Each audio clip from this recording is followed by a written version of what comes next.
Hello everyone, আসসালামু আলাইকুম। সবাই কেমন আছেন? ভালো আছেন? আলহামদুলিল্লাহ, আল্লাহর অশেষ রহমতে আমিও ভালো আছি। আর প্রতিদিনকার মতো রুস্তানা ডেইলি ব্লগে সবাইকে আবার স্বাগত। এখন বাজে সকাল 6:30, আর আমি সকাল 6:30টাতে এই ভিডিওটা শুরু করছি। আর আজকের ভিডিওটা শুরু হলো, ভাবলাম আমি একটু বাইরের কাজগুলা দিয়ে শুরু করি। আর এই যে দেখুন, আমি জঙ্গলগুলা পরিষ্কার করতে লাগলাম, আর আপনার সাথে ওটাও একটু শেয়ার করলাম। এখানে জঙ্গলটা পরিষ্কার করে নেয়ার অনেক জঙ্গল আর কি, আমি সিমটাইনও পাড়িতে লাগে। আর এখানে একটা সাপ আর কি ওখানে শুয়ে থাকে, আর আমি হঠাৎ করে জানি না সাপটার উপরে আমার ফাড়াও পড়ে যেতে পারে। আমার ভয় লাগে, আমি কয়েকদিন দেখছি।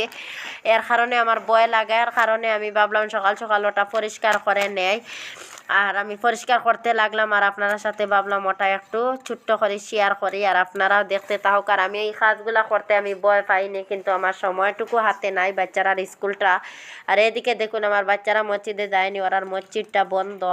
ভাবলাম আজকে ওরা সময়টুকু আছে, আমি ওইটুকু করে নেই, একটু পরে স্কুলে নিয়ে যেতাম। আর এদিকে দুইজনে খুব হাল্লা চিৎকা শুরু করছে, স্কুলের সময়টুকু হয়ে গেছে। ভাবলাম এই জাবড়াগুলা আর কি ফেলে দিয়ে বাচ্চারা রেডি করিয়ে লইয়ে যাইব আর কি। আর এর কারণে আমি কাজগুলো করে নেই, আর আপনার সাথে ওটা শেয়ার করি। আর আপনারা আমাকে একটু ফলো দিবেন বেশ বেশ করি, আর আমি আপনার সাথে আছি। আর ভালো থাকুক সবাই। নেক্সট কোনো ভিডিওতে দেখা হবে। আল্লাহ হাফিজ, আসসালামু আলাইকুম। আর আমার কাজগুলা করতে করতে আর কি আমি একদম হাঁপিয়ে গেছি, আর আমি কি করব আমি বুঝতে পারছি না। আর আপনারা সাথে আমার গল্পটা হব নতুন কোনো ভিডিওতে।